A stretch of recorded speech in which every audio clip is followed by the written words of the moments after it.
the legend himself, with his cursed energy already fully flared up and with the anger of the entire Jujutsu tech on his back, drops in, completely destroying a shipping container in the process. Instantly, he screams at his boy, asking if Panda has lost some weight. Seeing his classmate arrive, Panda is happy and shouts out Hakari's name, while an initially confused Hajime begins to get riled up. Supercharged with an incredible volume of cursed energy, Hakari rushes in to rescue Panda from Kashimo. He delivers a right hook so powerful that it disarms Kashimo and sends the sorcerer crashing through several freight containers. Oh, like, this battle was going to be so insane, boys. And girls, of course. Anyways, instantly, Hakari follows up, not giving Kashimo any time to recover. Having closed the distance, the special grade does a sick 2-footed jump, throwing himself into the air and delivering a flying dropkick to his opponent's face that Hajime just narrowly avoids. While still in midair though, Hakari swings his leg straight back in an attempt to land a hit, with his opponent just barely having his nose grazed. As Hajime stands there in shock, Hakari's physical power is so overwhelming that his kick's excess cursed energy dents another shipping container and completely deforms it. Standing opposite Hajime, Hakari is electrified by the cursed energy protecting his opponent, but also barely feels the bad side effects from it. Kashimo is impressed that his opponent can ignore the electrification and asks his name. Hakari introduces himself while Kashimo is just completely fascinated by the insane cursed energy output and mysterious music surrounding his opponent. Moving into his fighting stance, Kashimo also introduces himself, and as Hakari hears his name, he realizes that he is the player with 100 points. Knowing that he needs them, he cheekily asks if he can use those points if he's victorious, with Kashimo agreeing and asking to know more about Sukuna if he's the victor. Feeling it coming in, Hakari is suddenly and orgasmically distracted as a large influx of cursed energy received as a bonus from hitting his domain's jackpot envelops him. Noticing that something's up, Kashimo uses the opportunity to barrage his opponent with several hits, but quickly becomes displeased as Hakari isn't resisting at all. As he begins to tell Hakari to not disappoint him, the special grade sorcerer switches things up a little and rattles the ancient sorcerer with an abrupt right hook to the jaw that sends Kashimo absolutely flying. After posing, literally playing the air guitar to go along with his own damn theme song, Hakari instantaneously disappears from the spot he was in to follow up with a flying knee to Hajime's gut, prompting him to admit that his opponent isn't bad at all. Landing back on his feet, Hajime regains his balance, grabs onto the leg Hakari kneed him with, and counterattacks with a spinning elbow straight to the chin of the sorcerer. Overcoming it though, Hakari withstands the attack and forces Kashimo to release his grip by jumping down and completely smashing the ground beneath their feet with a straight punch. Jumping back out of Hakari's range, Kashimo, who's charged back up, discharges the same lightning attack that defeated Panda. Being able to see the approaching lightning, Hakari is able to avoid the direct hit to his head, but sadly his arm is blown off by the attack. Glad and confident that his opponent won't be able to recover in time after being hit, Kashimo rushes in to finish him off. However, Hakari is on his gone level of strength and literally does not care about his arm at all. Instead, he surprisingly counters with a kick straight to Hajime's face and follows up with a punch from the same arm that was supposedly just severed.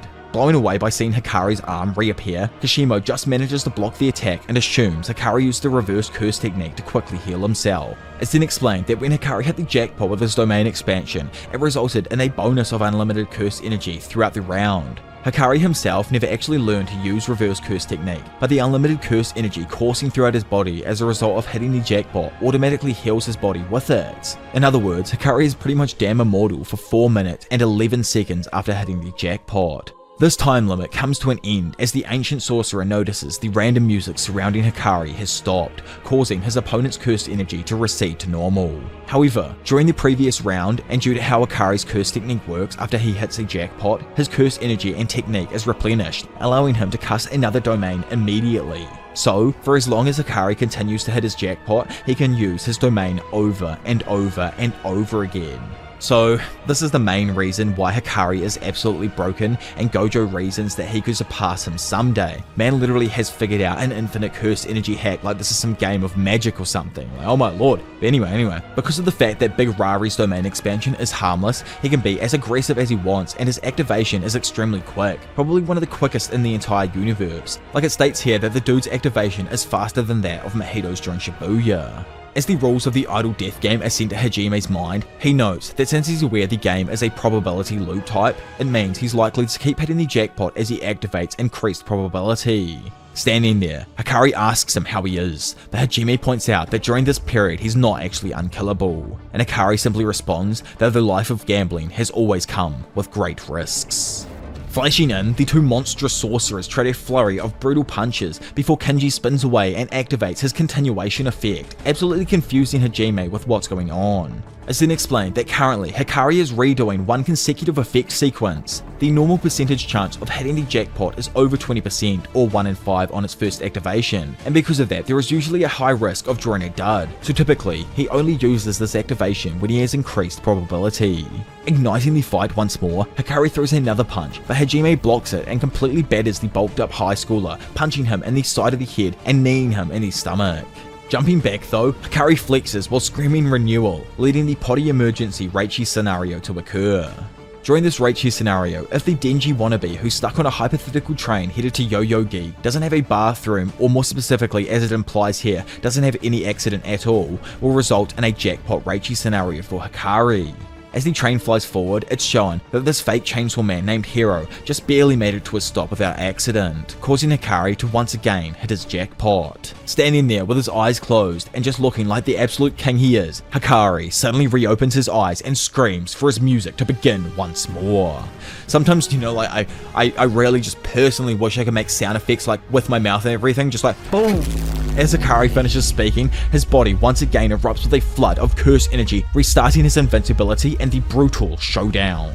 Time to really kick things up a notch here, boys, so subscribe to please save my throat from the throat goat and push this video to like 5 or 10k likes, just so I know that you want a full like 4-hour JJK video dropped, because, you know, I'll compile all these parts together and re-edit the Gojo past arc, and, you know, I'll do that, or I'll tell you, I will, don't make me. Anyway, moving forward, standing opposite him, Hajime notes how this is the same form that will last for 4 minutes and 11 seconds, meaning that he currently has no restrictions on curse energy and can automatically activate a reverse curse technique. However, he also notes that this time the jackpot was not an even number, meaning that if he activates his domain expansion right after this, his increased probability will have actually ended, so he won't get another jackpot again as quickly after. He states to himself though, that if he can make it through the next 4 minutes and 11 seconds he will win.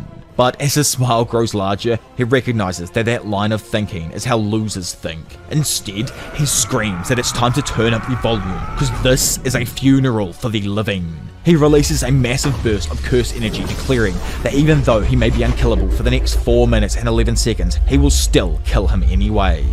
Oh, but before we go any further, we skip back in time to a moment 400 years ago where Hajime was approached by Kenjaku, asking if he had fun with his battle. Honestly, any thoughts on who's in the brain-swapping fiend's body right here? I wouldn't be surprised if it was Narutoshi Kamo, to be honest, but who knows, let me know what you think down below. Anyways, after replying that he didn't have fun at all, wanting to fight him instead, Kenjaku asks him to spare him and says that he is not fit for fighting currently, but reveals he heard something in Michinoku about the greatest cursed energy output ever. Coughing up blood though, Hajime asks Kenjaku who's the strongest sorcerer he knows, with the latter replying that it's Sukuna, before apologizing that it was from 600 years ago and saying that he will never change his mind on that fact. Realizing that he will never get to fulfill his own wishes, Hajime responds that if that's the case, he will entertain what Kenjaku has to say, so that he can fight Sukuna himself. Back in the battle, the fight between Kashimo and Hikari intensifies as they both chase each other at high speeds around the port. As Hajime starts to get away, Hikari launches another fat punch that connects with a shipping container, sending it straight towards the ancient sorcerer. Seeing it coming in time, Hajime responds with his own brutal punch, flinging the container straight back at the approaching student. With them both being on opposite sides of the container, they both exchange a multitude of blows on each side of the metal box, completely deforming and destroying it. However, as Hikari breaks through, ready to throw a massive punch, Kashimo dodges by jumping off the ground before he manages to blow half of Hikari's freaking face off with the shipping container door, exposing his face muscles and jaw. With the fight slowing for a moment, Hajime deduces that cursed energy comes from the gut, but he has to use his head to direct the flow of reverse curse technique. So no matter how powerful his reverse curse technique is, it certainly can't be strong enough to regenerate his head. Therefore, Kashimo plans to use his lightning to target his head and completely split it open. Following this, Hajime sends his lightning directly at Hikari, connecting with his head. Yet, I am here to tell you that this is just not a normal human. This is Hikari Kinji, and man just simply blows out all of the energy from the attack straight out of his damn nose as it destroys his face, literally allowing him to regenerate as he breaks. Realizing that he almost died there, Hikari, being as cool as ever, just laughs it off, and with only 8 seconds remaining on his jackpot, shoots in, deciding to use even more brute force in his punches now. After taking a plethora of punches to the face, chin and body, Hajime darts back, realizing that Hikari is getting even faster as the fight continues. Getting straight back to his face though, and with only a few seconds remaining, Hikari, who's completely unkillable, decides to cut loose and totally beat down on his opponent, elbowing him hard in his guts. Yet, surprisingly, this turns out to be exactly what Kashima would actually wanted, and as he smiles, he retrieves a massive streak of electrical feedback using his staff pierced into the ground at some distance. This streak of instantaneous lightning pierces through the left side of Hikari's torso on its way to Hajime, before completely and utterly blowing it to pieces, mortally wounding the student. Just then, the theme song ends, marking the end of Hikari's unkillable period, with Hajime then stating that it's finally over. However, to the complete surprise of the ancient sorcerer, Hikari is not done yet, instead moving his hands into placement and opening his domain once more. Sadly, it's shown though that Hikari is just making a desperate attempt at casting his domain. After activating his domain, Hikari keeps trying to spin faster, even if the probability is only 1 in 239. Immediately, Hajime catches on though, as the rules are implanted in his brain, and once again, Hikari, somehow like the dude is a complete and utter demon, gains an unexpected jackpot due to some kind of increased probability, allowing him to roll an even number. Therefore, he is again unkillable for the next 4 minutes and 11 seconds. Breathing a sigh of relief, Hikari states that he's impressed with Kashimo, as he's never faced death this much in one day. But now, thanks to some manga otaku, he's got a big manga brain and asks Hajime if he also likes manga, with the latter stating that he doesn't. Getting the battle underway, Hikari flips things up a notch, figuratively and literally, as he changes his domain's polarities, making down up and also shifting the coordinates of his barrier over the sea. As Hajime falls back towards the sea below him, he states that because his cursed energy is like electricity, it won't stop discharging until it's fully depleted. He has one of two options in the coming water tussle. Either he can release his cursed energy until it's all gone, or shut it off until he's able to return to land. This obviously goes back to like what Panda said about someone having that amazing control over their cursed energy at the beginning of this battle. But anyway. However, to avoid falling into the water, Kashimo stands on the cursed spirits that burst out of the ocean in an attempt to devour him. On the other hand, Hikari, who's got his manga brain fully rolling, absolutely pummels a massive cursed spirit as it bursts out of the ocean, before shooting across at high speeds towards Hajime and sending him flying into the ocean below with a fat kick. Then floating above him on some like fat flying fish looking ass cursed spirit, he watches as Hajime slowly begins to burn away all of his cursed energy in the water. However, Kashimo is actually smarter than this. He recalls that there are two ways to end a reverse cursed energy user. One, by simply blowing up their brains, or two, by using toxins. Therefore, he uses his electricity on the seawater to produce a chlorine gas that completely takes Hikari by surprise as he floats above. Sadly, Hikari loses his grip on the cursed monster and ends up falling into the sea due to the toxic effect of chlorine gas. It's explained that unlike simple body regeneration, addressing a toxin in one's blood requires insane skill, as well as a higher level of reverse curse techniques. Sinking down through the ocean, Hajime notes that Hikari doesn't seem to be able to detoxify fast enough, causing the round to end and allowing Hikari's immortality shield to fade. As Hajime states that this has been fun preparing to finish him off, Hikari, just like before, dispels the excess cursed energy right out of his freaking nose and throws a vicious punch straight into the face of Hajime, taking him completely by surprise. With the two floating back from each other after the attack, it turns out that the legend of Jujutsu Tech targeted the toxins in his body and removed them unconsciously via his automatic reverse curse energy. With only 5 seconds left in his jackpot, Hikari realizes casting his domain again after this one ends will be dangerous due to the effects of electricity coursing through the water and the steadily increasing temperature of the ocean. He ponders going up to the surface, but is like, nah, stuff that dude, I might instead just beat the absolute hell out of this dude here, and proceeds to throw a fat left hook to his opponent's face. Kashime though, battered and bruised, but still excited to continue, drives forth and grabs a hold of Hikari's arm, before releasing a massive blast of electrified cursed energy in an attempt to destroy Hikari's entire arm and prevent him from being able to cast his domain again. Back above the ocean's surface, as all the water rains down, we find a cute baby panda who's changed his form wandering around, as he then comes across Hikari's severed hand.